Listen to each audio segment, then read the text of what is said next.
Alors que les États-Unis se préparaient à ensevelir leur président assassiné, l'exécution du meurtrier présumé devant un parterre de journalistes et de policiers faisait rebondir cette incroyable tragédie.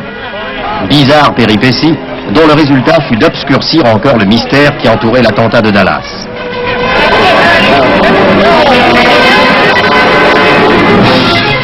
À Washington, cependant, la dépouille mortelle du président était transférée au Capitole. Et sous la coupole où il avait connu ses premiers succès politiques, ce fut d'abord l'hommage de son successeur, puis le dernier adieu, avant les cérémonies officielles, de celle qui l'avait accompagné dans sa montée vers la gloire et qui était à ses côtés au moment où son destin fut brutalement tranché.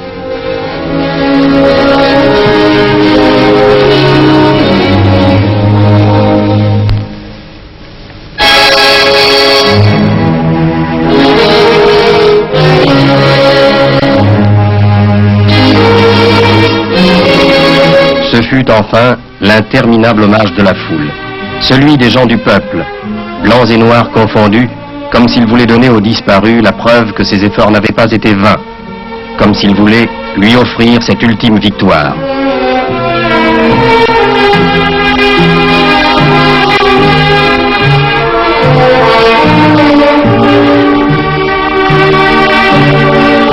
Du Capitole à la cathédrale Saint-Matthieu, avec une brève halte à la Maison-Blanche, ce fut une longue marche que Jacqueline Kennedy, entourée des deux frères du président, devait accomplir jusqu'au bout sans défaillance, précédant une cohorte de souverains, de princes du sang, de chefs d'État et de chefs de gouvernement qui représentaient à ses obsèques la presque totalité de la planète.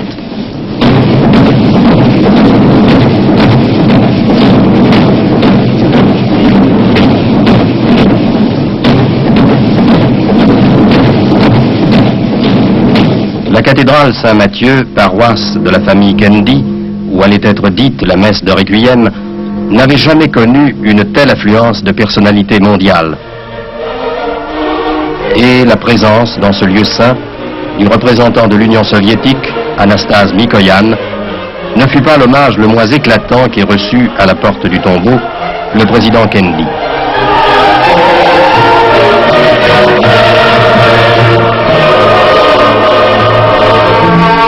Après la cérémonie, les assistants allaient retenir à grand-peine leurs larmes devant une scène d'extrême émotion, sur une demande murmurée par sa mère, le dernier salut d'un enfant de 3 ans, le petit John Kennedy.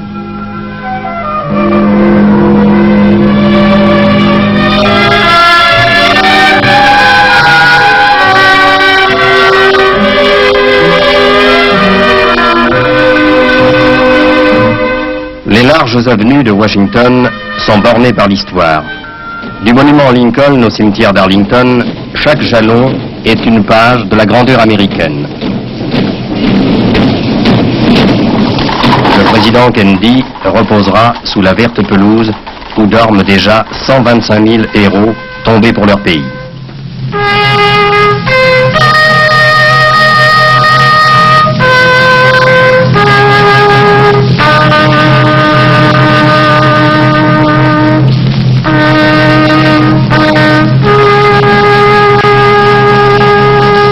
La flamme allumée par Jacqueline Kennedy brûlera éternellement sur cette tombe de soldats. Et la part prise par le monde à ce deuil répond aux paroles de Saint John Perse. Quand le destin porte si haut l'éclat de sa foudre, le drame se fait universel et l'affliction d'un peuple devient celle de tous.